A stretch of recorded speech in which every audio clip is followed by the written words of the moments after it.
Hey everybody, so in this video we're going to talk about equations of lines. So some of this is, at least some of this is going to be a review for you guys, I think, from Algebra 1. So we're going to start off just by talking about the different forms that an equation of a line can take. So the one you're probably most familiar with is this one, get the pen to work, is this one, where you have y equals mx plus b.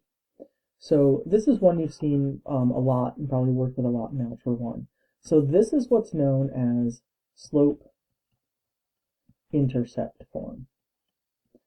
So it's called this because the two pieces of information that you get from a line if it's in this form, or from the equation if it's in this form, are the slope and the y-intercept. And likewise, if you want to write the equation of a line in this form, the two pieces of information you need to have are the slope and the y-intercept. So you might recall that m here represents the slope and b is your y-intercept.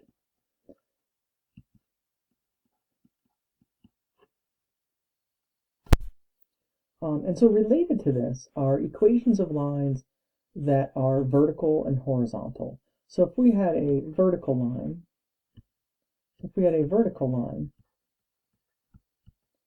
we want to think about what that equation would be.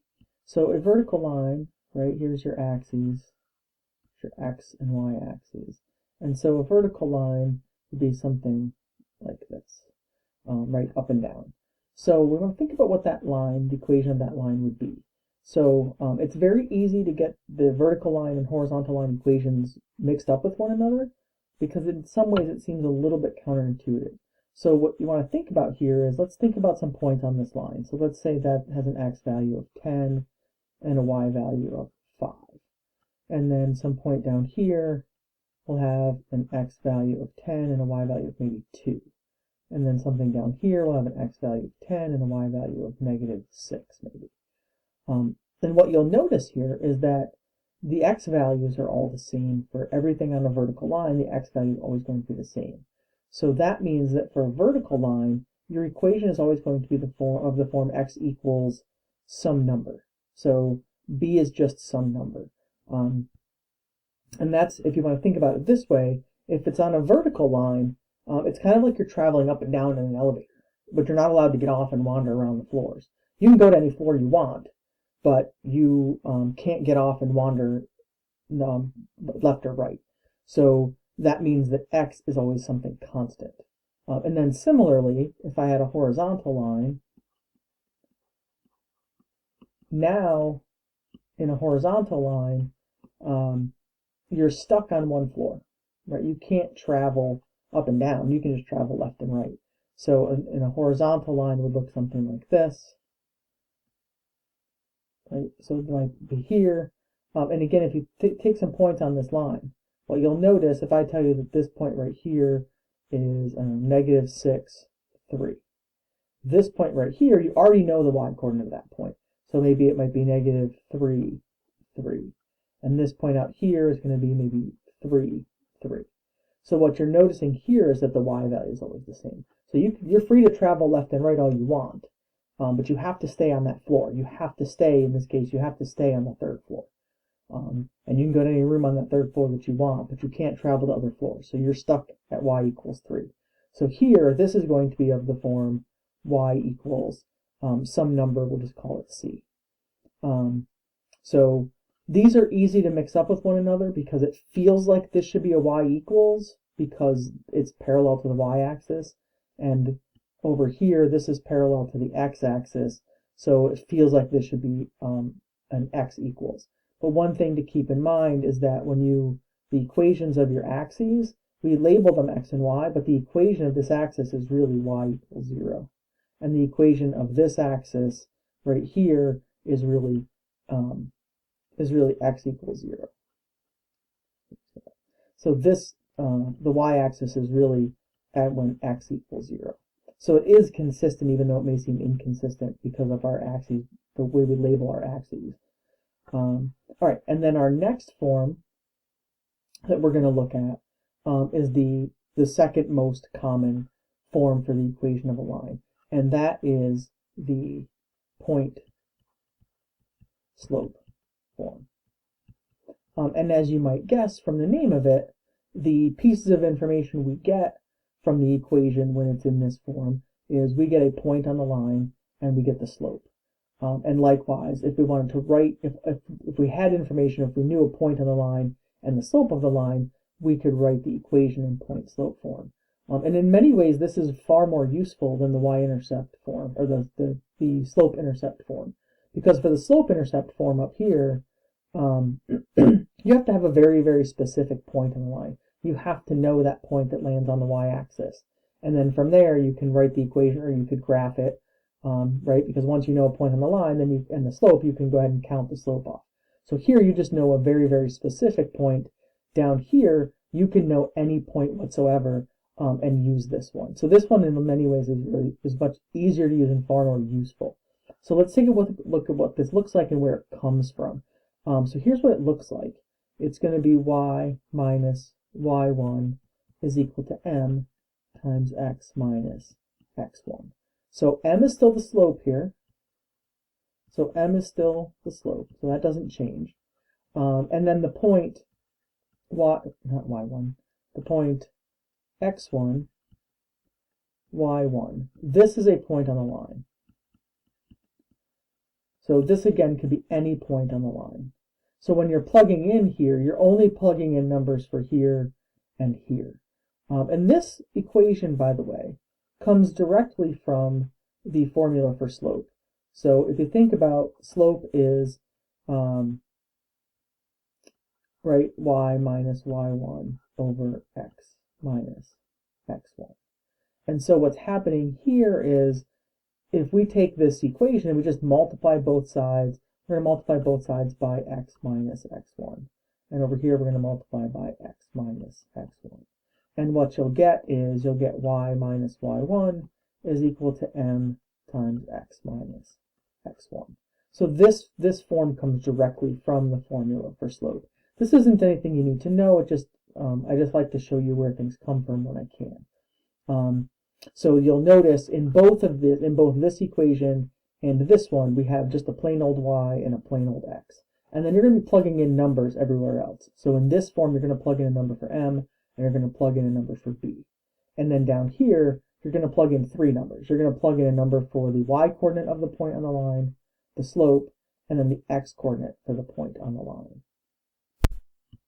All right, and then just so you know that they exist, we don't use these very often. So I'm going to put these in the rarely used category. But just so you know that they exist, there is what's known as the general form for the equation of a line.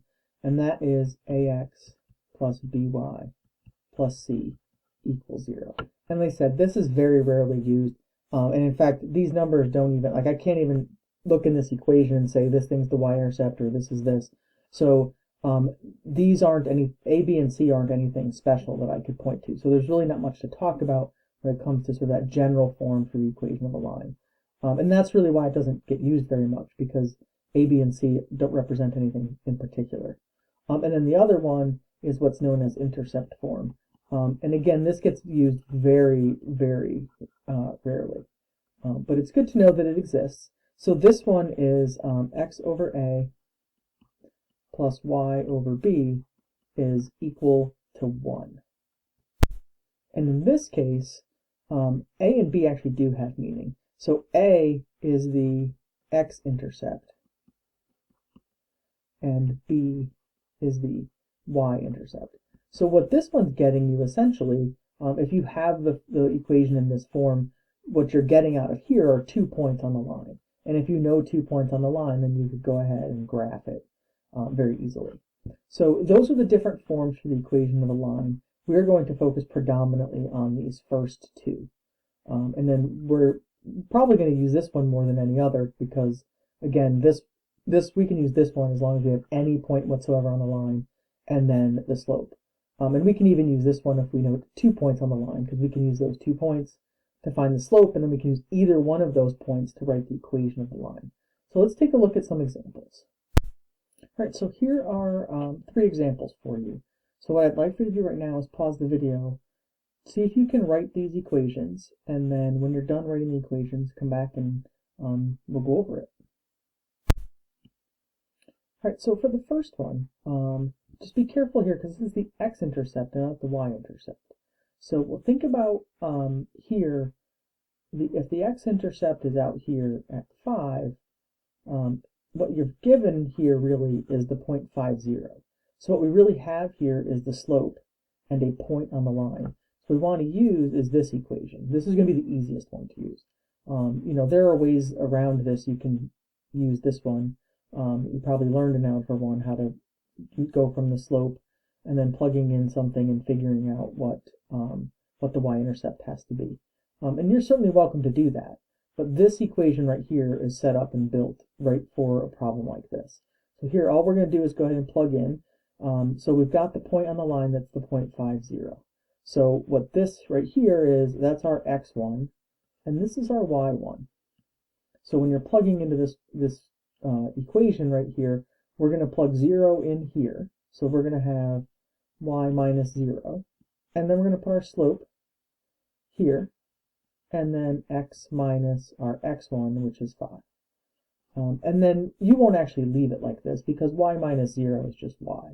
So what our equation will look like is y equals 3 times x minus 5. And you can distribute the 3 if you wanted to, but you don't need to. So if you can have it this way, or if you would like, you can say y equals 3x minus 15.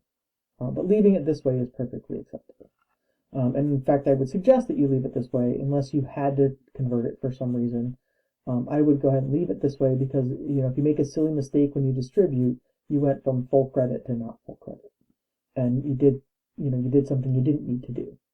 All right, so, and then for the next one, for 2a, we want the equation of the median to side AB. So that means we're going from point C. So here we know that a point on the line is the point 5, 12. So we know that point is on our line. And then what we need is, it's going to go to the median. It's going to be the median, so it has to connect to the midpoint of side AB. So we're going to find the midpoint here, because we also need this. So we need the midpoint of segment AB. And remember, to get that, we're just going to take the average x value, so negative 3 plus 9 is 6, and then divide that by 2, we get an x coordinate of 3 for the midpoint. So again, I'm just averaging the x values together, and then I'm going to average the y values. So 2 plus negative 4 is negative 2, and negative 2 divided by 2 is negative 1. So there's our midpoint. So now what we have is we've got 2 points on the line. And so the thing to do here, the thing that we're missing, and the piece of information we're missing here is we need the slope. So we're going to use these 2 points right here to figure out the slope of the line. So I'm going to use these two to get m. So my change in y from 12 down to negative 1, that's a change of negative 13. That's a down 13. And then from 5 to 3 is down 2. So we actually get a slope of positive 13 over 2. And now we have the slope, and we actually have 2 points on the line. So when we go to write the equation, we're going to go ahead and use this form again. And you're just going to choose either of the points. You can choose point C at the coordinates of 5, 12, or you can choose the midpoint, the coordinates of 3, negative 1, as your x1 and y1. So it's entirely up to you. I'm partial to the ones where the points are positive, where the coordinates are positive, then I don't have to worry about dealing with negatives. So let's go ahead and use this one then. So this point right here, that's going to be my x1, and this will be my y1. But you could do the same thing here. You could use this as your x1 and this as your y1 if you wanted to. So we've got y minus 12 is equal to 13 over 2, which is my slope, times x minus x1, which is 5. Or you could also do this, right? We could use this as our y1, so this will be minus a negative 1, which is plus 1, is equal to 13 over 2 times x minus 3. And it's important to note that these actually are equations of the same line, right? If you put both of these into y equals form, you will get the same thing in y equals form. So if you wrote it as y equals mx plus b, you would end up with the same thing in both cases. So either of these answers would be acceptable, and if you want to go ahead and try to get that into y equals mx plus b form, you're welcome to do that. But with the fraction going on here and whatnot, I don't recommend it, because again, if you're asked to write an equation, you've got it. You can just stop. There's no need to, try to do some algebra that you don't need to do and possibly make a mistake. All right, and then for part B, we want the equation of the altitude to AB. So that means, again, that the altitude to AB is going to originate at point C. So again, we have a point on the line is 512. We know that point is going to be on the altitude. And then to find the slope, remember we need a line or a segment that's perpendicular to here. Now, so that means we need the slope of AB. So we need the slope of segment AB. And that's going to be, so we're going to go from -4 to +2. So I'm going from here to here, from -4 to +2. That's a change of +6. And then from 9 down to -3 is a change of -12. So we get a slope here of -1/2. So that's the slope of AB. Now remember, we want the altitude to AB. So the slope of the line that we want, so the slope of the new line, or the slope of the altitude, let's call it that. So the slope of the altitude, struggle is real here. So the slope of the altitude is going to be the negative reciprocal of this. So the slope of the altitude is going to be +2 over 1, also known as just 2.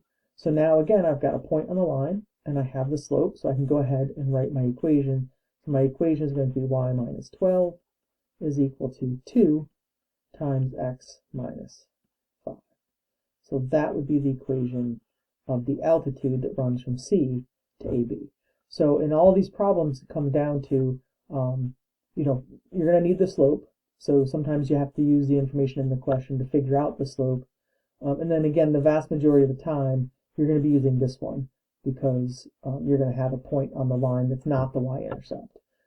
So there's some examples for you. Hopefully that's enough to get you through the homework. And then I will see you guys later this week.